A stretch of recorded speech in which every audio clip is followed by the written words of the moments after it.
besides they know.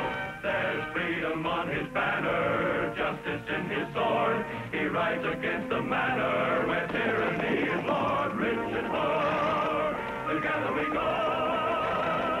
Forward with Ivanhoe, with Ivanhoe.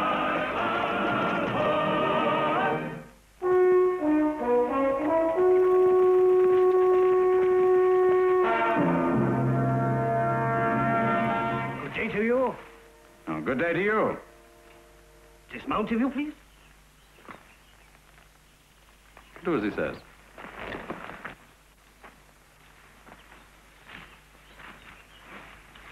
Only 3 of you? Or 2.5, is it? Foolish, that is. Merchant, are you? No. Oh, you're not a merchant. No, and I'm afraid we'll prove a disappointment to you. We've very little money. Oh. Very handsome cloak you got here. Are you... Oh, so it's a knight you are, then. It's a noble knight and a brave crusader. You are addressing Sir Ivanhoe of Rotherwood. Sure. I recognize you, Sir Ivanhoe. Even in these wild parts, your deeds are known. Pleased I am to make your acquaintance. My name is Llewellyn, robber, cattle thief, rebel, and poet. Whither are you bound? For the monastery of St. Augustine. The Lord Abbot there is an old friend of mine. He sent me word they have sore troubles and need my help. Proceed, Sir Ivanhoe.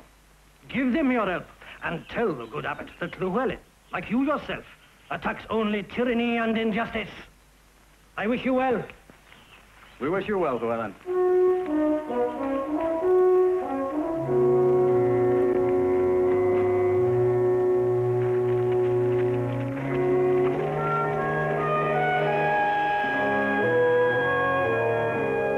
Oh, and this Lord Abbot is good, and his son Bud. Welcome to our monastery. It's very kind of you to have made such a great journey, half across England to favor a few poor monks. Oh, it's a pleasure to be here again, Father. And I'm looking forward to seeing many old friends. All in good time. But now you and your companions must be both tired and hungry. First, you must have a good meal, then a long rest. In the morning, we'll talk over our affairs. Well, thank you, Father. My boy, how you've grown. Broader, taller, tougher. Oh, hello, Brother Edward. Good evening, Sir Ivanhoe. Yes, I remember every stone. Every pillar and passage of this great house. The time I spent here has stood me in good stead. Though I fear I was never a model pupil. You must remember, Ivanhoe, the purpose of education is to develop a fine character. I think we've done that. Well, it was a long time ago, as you say, Father.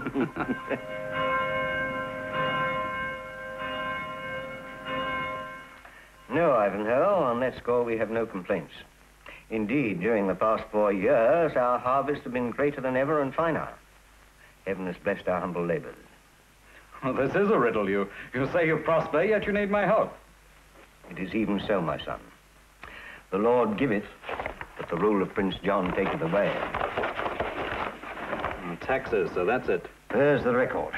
The tax is heavy, but no heavier than those which others must pay. Such amounts are common enough these days.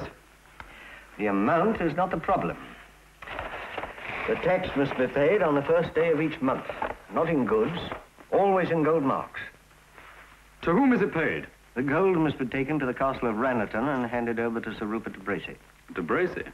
I've heard of him. Greedy, grasping, a notorious miser.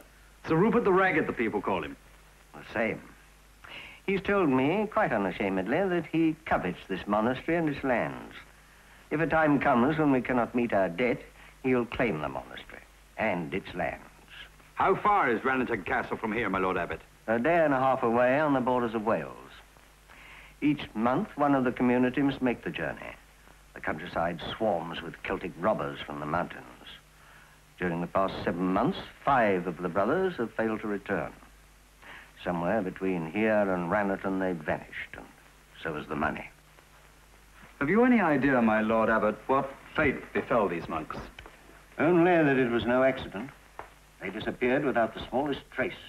That doesn't happen by chance. I see. You're certain none of them reached Ranelagh? I'm certain of nothing, Ivanhoe. But Sir Rupert insists that he didn't receive the 5 payments of gold, and so they must be made up to him. Is it possible? Could this Rupert be so mad with greed that he stoops to robbing monks? If so, he stands to gain in 2 respects. Firstly, he receives double the amount of taxation. And second, as the Lord Abbot said, one day when the tax can't be paid, he will claim this monastery and all its lands. Of course, it's very wrong to have uncharitable thoughts of any man. There are so many outlaws abroad. The followers of Llewellyn the Celt. Naturally, Sir Rupert blames them. Llewellyn's a rogue, but a good rogue. And I've every reason to believe that he wouldn't lay a hand on a brother of St. Augustine. Not for all the gold in Christendom. But guessing will not solve this mystery. We must make a plan.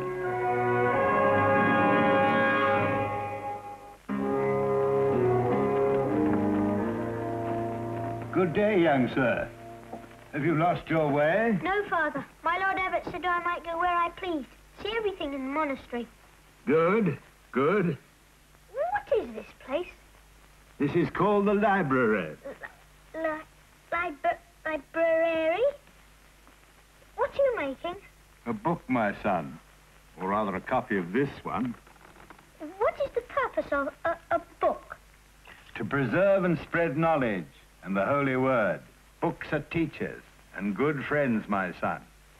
For those who can read. Yes, but it must take many years to learn this reading and writing. For some, yes. For others, a few months' study brings forth some skill. Depends on the lad. Ah, they're summoning us to the great chapter hall. Come, we will go together. The Lord Abbot has given me permission to speak to you on this matter, which causes you all so much concern. You have been continually robbed by thieves, as yet unknown. And I have an idea which might put matters right. But first, I need your help. I know it is a rule of this order that no brother may ask another whence he came, or what trade he followed, or anything else concerning his manner of life before he entered these walls. Yet I have permission to ask you this, and only this. Who among you knows how to handle a sword?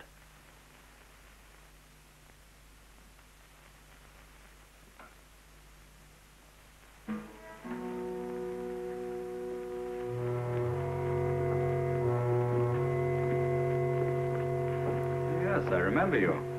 Brother Gareth.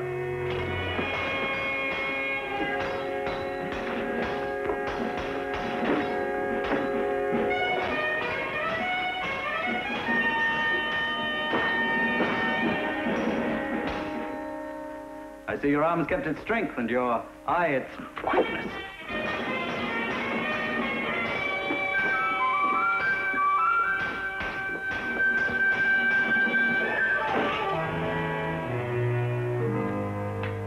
Thank you. Well done, good brother. I fought many a worse swordsman who caught it his profession. Oh, come now. There must be others among you who know a sword from a broomstick.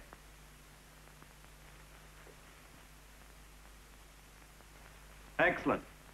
Brother Gareth will be your commander. Garth will forge your weapons. Brother Tristan will take your names now. If you feel you have the strength and the skill, Brother Gareth and I will test you. And others will be needed in the forge to help Garth and to cook for those who take arms. For anyone who has the will, work can be found.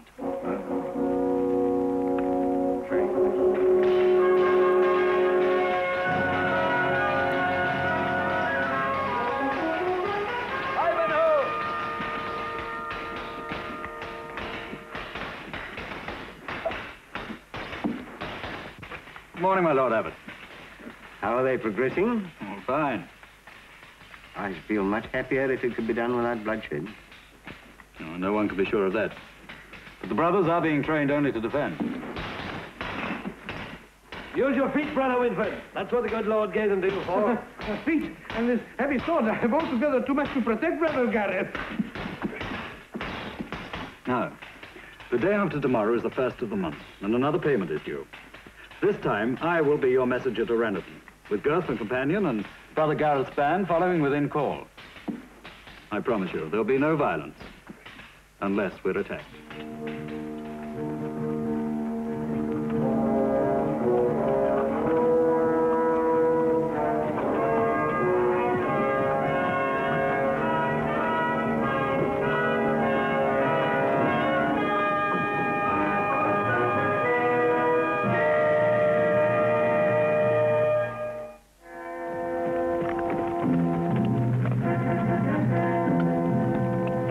Father Gareth. Here, I think, is where we part company. This is the road to Rannerton. Here is the track that runs parallel with it, through the forest and along the river bank. And the distance between the two? Never more than a mile, but for great stretches, it's just a few hundred feet. You hear that, Bart? Now, you patrol the land between and try to keep both parties in sight as long as you can. You understand? Aye, aye, sir. I understand. Good boy. Cromerfield, there's a hostelry. Should reach there by sundown. The innkeeper is well known to us. He's a good man. From there, it's not far to Rannerton. Fine. Let's be on our way. Throw them out in.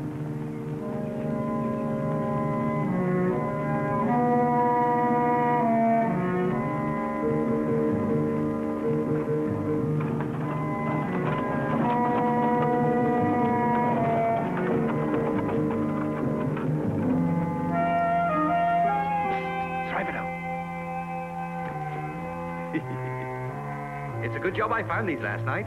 Found? Well...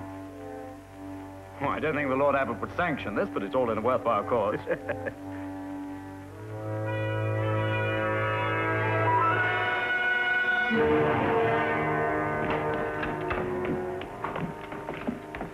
Oh, sit down and rest yourselves, good fathers. My husband and I expected you sooner. We've been sick with worry all day. Welcome, good fathers. My wife will get you supper. Go on quickly, my dear. We thank you kindly for your hospitality. But you must forgive our lack of conversation. Our hearts are still heavy with sorrow for our missing brothers. Of course, of course. It's a black business. When they didn't turn up here, of course, we feared the worst. That Llewellyn, what a murderous rogue he is. So none of the five got as far as the hostelry? No. If they had, they'd have been safe. Rannoch was quite near to here. And they're usually some of Sir Rupert's men-at-arms here to give escort the rest of the way. I see. What a pity Sir Rupert can't see his way clear to offer protection over the whole route. How could they? With such a meager force, only 30 men to guard that great castle and ill-paid at that. Sir Rupert the Ragged is rich. Very rich. But it pains him to part with a halfpenny. So I've heard. I'll go and help my wife prepare the supper. I wonder if the brothers like coming here. They're certainly looking after us, ain't they?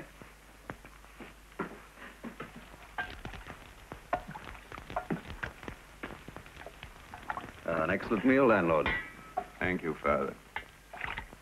How's my Lord Abbot these days? Now, there's a saint if ever there was one. You know our good father well? Oh, yes, indeed. I was an inventor before I took this inn.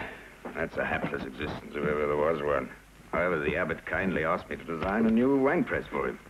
Oh, I see. Well, by your leave, it grows late. Yes, of course. Your room is ready. Room? We are only poor monks, landlord. We'll throw some straw in the corner. Under my roof, the brothers of St. Augustine are given only the best, and there's no question of payment. The main bedroom has been prepared for you. It's that door on the right there. Bless you, my son. I hope you'll be comfortable. Good night.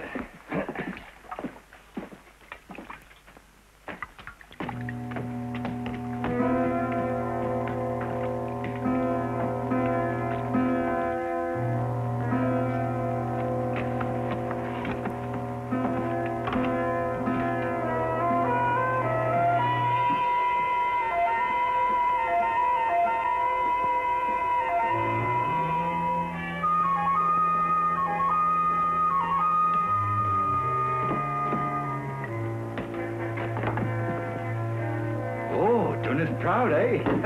Proper gentry. It's a bit soft for me. Well, there's some straw on the floor if you like. Even if the roof does leak, that'll keep the rain off. Well, one of us had better stand guard. All right, I'll take first watch.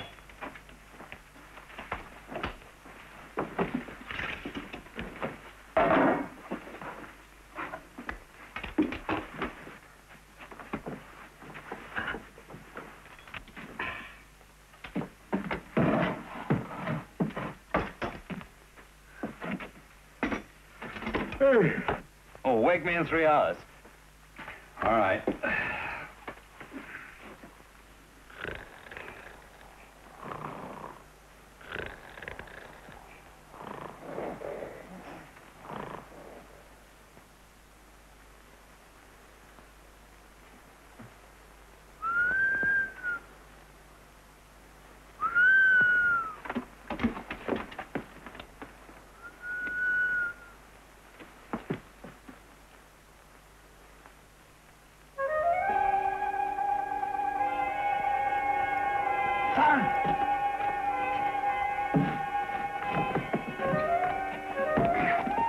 What are you doing here? You know it's against orders. The place is full of Sir Rupert's men. Somebody signaled and they came from the woods. I had to warn you. Well, how many of them are there? Sir Ivanhoe! Heavens! Bring up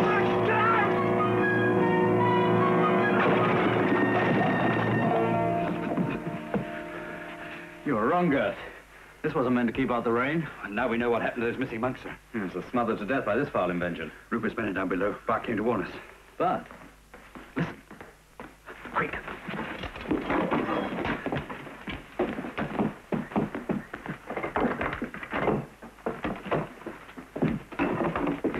No wonder the abbot sent 2 monks this time. Ah, this one seems heavier than the others. Sir Rupert will go mad with fury when I tell him once again the gold hasn't arrived.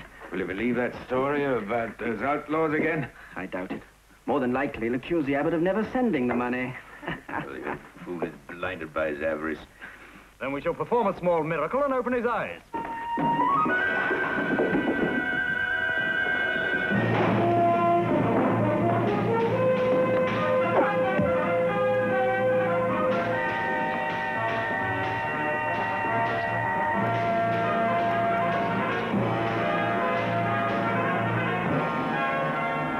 Get out of the way, Bart.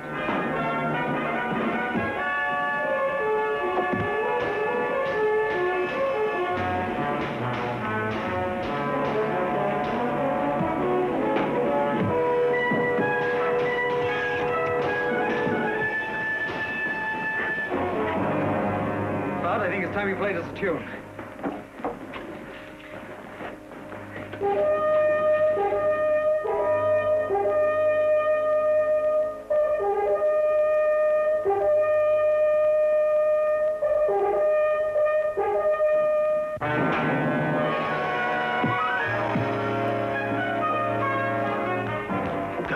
The table.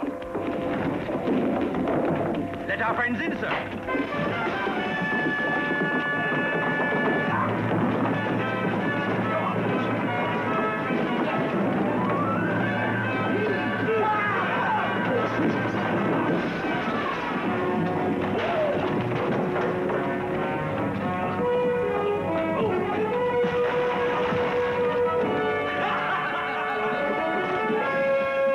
Put up your swords.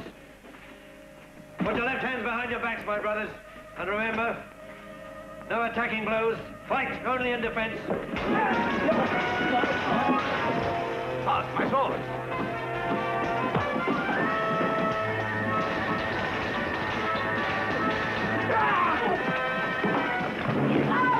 This won't do. The brothers can't take the offensive.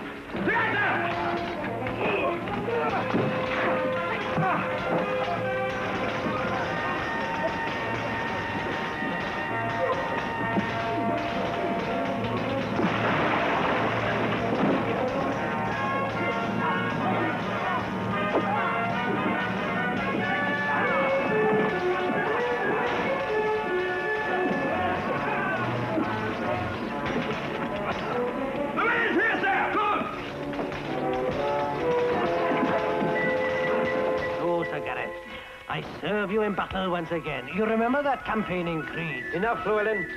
I'm no longer a knight. No man serves me. And I am no longer a squire, for I serve no man.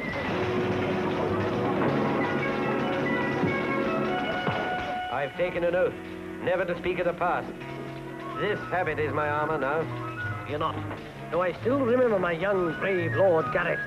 I shall keep silent, too. My men are Welsh. Shocked they would be if they knew I'd fought for England. Have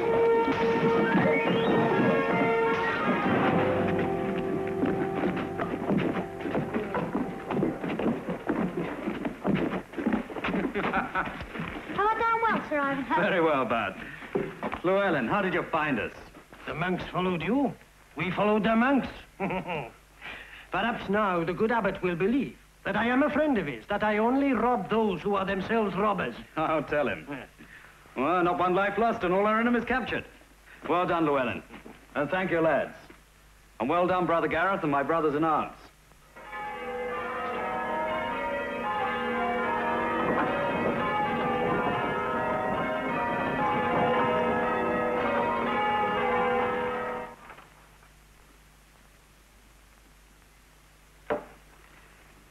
As the spiritual and temporal ruler in the eastern precincts of this county, I've decided to send the prisoners to Gloucester town and duly give them trial, as the civil law provides, and may the Lord show them mercy. Unfortunately, not all of the gold is recovered. The landlord and his wife had to give the soldiers who helped them a fair share of the spoils, so that they would report to Sir Rupert that the monks had failed to reach the hostelry. Then they blamed Llewellyn's outlaws. True. My men were sent to act as escort from the inn to my estate, and I assure you they were sent in good faith. No, no one doubts that. But if you'd paid your soldiers fairly and fed them decently, they wouldn't have fallen to temptation. When the full story is told at the trial, you will have to accept some of the blame on this account. That will not make you very acceptable at Prince John's court, will it, Sir Rupert? No, I suppose not. Well, surely the wise course for a ruler who has pressed a willing people too hard is to relinquish some of the harsh burden he has imposed on them. Then at least no one can accuse you of provoking disorder. 'Tis agreed. Then, with the Lord Abbot's permission, we will detain you no further. Good day, Sir Rupert.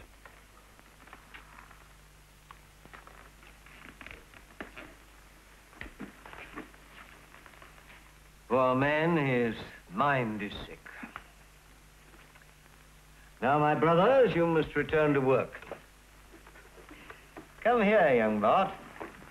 You played a brave part in all this. I know you wish to become a knight, but times have changed.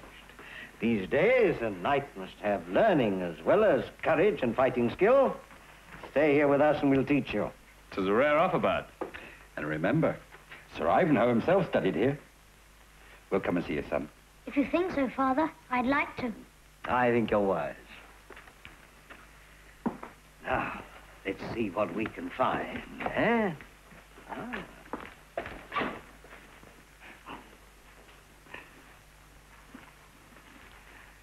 Goodbye, Ivanhoe. Don't leave it so long again.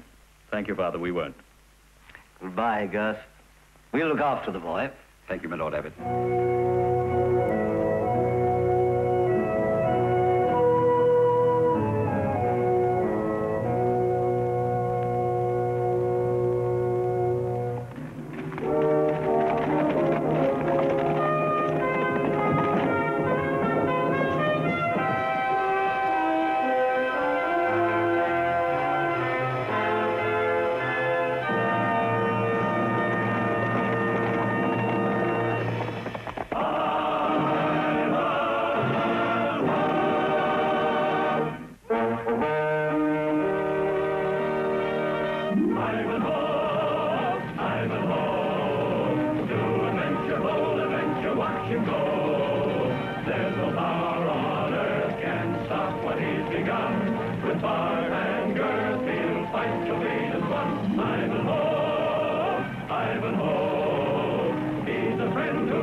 With speed of lightning, bold and brave and gay, in justice he is fighting to win a better day. Shout a cheer!